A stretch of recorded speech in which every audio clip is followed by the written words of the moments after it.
મરી જાય છે ને છતાંય એનો નેહાકો હાથ નડે છે. હું મેલડી આવું કહું છું. બોલ, મરી જાય પછી ભૂત થઈ નડીએ તો બરોબર, પણ જીવતા જીવ નેહાકો લીધો ને નેહાકાનો હજુ દંડ ભોગવો છે. અને બધા એકના કારણે બધા ભોગવો. સાચું છે ખોટું છે? બોલ. એ જીવતી હતી તારે હેરાન થઈ કે ના થઈ? તમે બધા ભેગા થઈને કરી. હું મેલડી આવું કહું પણ સાચી વાત છે.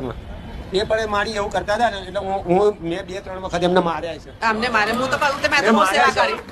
મેં તો બહુ સેવા કરી એમની માડી. એટલે હું એમને સત્ય કહું તો એ માને. સત્ય હું કહું ગોડા વાપર માર્યા તું કબૂલ હશે, વાત સાચી છે. આમાં. પણ એ તારી માને તારી આ ખોડિયાર બોલે છે ને હું કહું છું. આમાં શું કીધું મેં? જે ખોડિયાર કે છે હું કહીશ. આમાં. આ હું નહીં, તારી ખોડિયાર બોલે શબ્દો મારા છે. આમાં એવું કે છે ઘરમાં કોઈ જીવ આમાં આનો આત્મા કકડ્યો હોય તો એ મરી ગયા પછી તે નડે.